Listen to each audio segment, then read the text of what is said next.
IPL హిస్టరీలో చాలా records ఉన్నాయి, కానీ నేను ఇప్పుడు చెప్పబోయే రికార్డ్ మాత్రం చాలా రేర్. ఐపీఎల్ చరిత్రలో ఇప్పటి వరకు కేవలం ముగ్గురు ప్లేయర్స్ మాత్రమే వరుసగా 3 సీజన్స్ ఐపీఎల్ ట్రోఫీ గెలిచారు. అంటే కంటిన్యూస్గా 3 సంవత్సరాలు ఛాంపియన్ టీంలో ఉండడం అనేది చిన్న విషయం కాదు. మొదటిగా ఈ అన్బిలీవబుల్ ఫీట్ని సాధించింది కరణ్ శర్మ. ఆయన 2016లో సన్ రైజర్స్ హైదరాబాద్ తరపున, 2017లో ముంబై ఇండియన్స్ తరపున, 2018లో చెన్నై సూపర్ కింగ్స్ తరపున ఐపీఎల్ ట్రోఫీ గెలిచి వరుసగా 3 టైటిల్స్ సాధించిన తొలి ప్లేయర్గా హిస్టరీలో నిలిచిపోయాడు.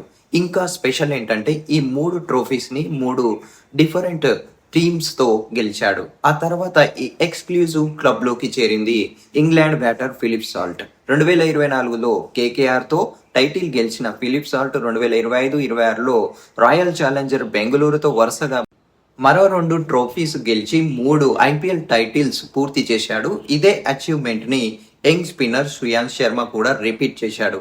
2024లో కేకేఆర్తో, 2025 మరియు 26లో ఆర్సీబీతో ట్రోఫీ గెలిచి ఐపీఎల్ హిస్టరీలో వరుసగా 3 టైటిల్స్ గెలిచిన 3వ ప్లేయర్గా నిలిచాడు.